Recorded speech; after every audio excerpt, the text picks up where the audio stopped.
I was in Mercy Medical Center after a work injury. My wife didn't visit once. When I called her, she said, "You're not worth the gas money. Die fast or heal quick."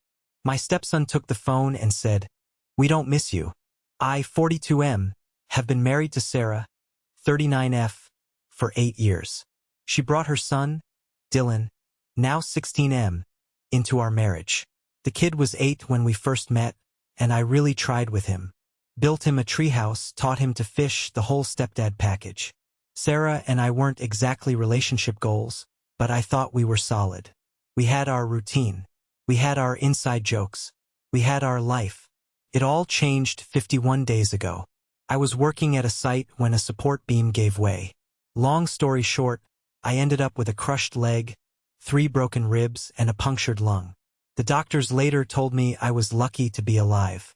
Not feeling particularly lucky these days, to be honest.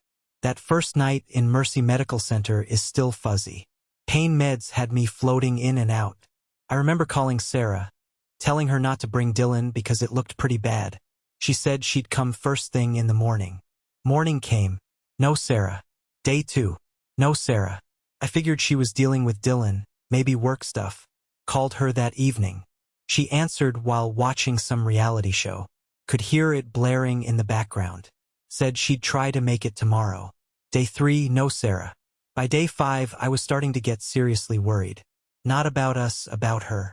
Like, was she in an accident? Did something happen to Dylan? I asked a registered nurse if my wife had called.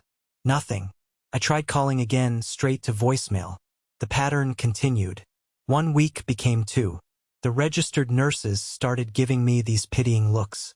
One of them, Chloe, 34F, would sit with me during her breaks sometimes. She never asked why my wife wasn't visiting, but I could see the question in her eyes.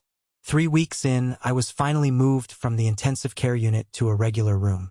By then, I'd managed to get Sarah on the phone exactly twice. Both calls lasted less than 3 minutes. She always had somewhere to be, something to do. Our dog Cooper was sick. The dishwasher was leaking. Dylan had a game. Always something. That night I couldn't sleep. Kept thinking about our 8th anniversary just 2 months ago. Sarah had seemed distant, checking her phone all night. When I asked if everything was okay, she smiled and said, "Of course, why wouldn't it be?" I remember thinking it was a weird response, but I let it go. Foreshadowing much? FML? For weeks in surgery number 3 on my leg. Still no visit from Sarah. My sister Olivia came by almost daily,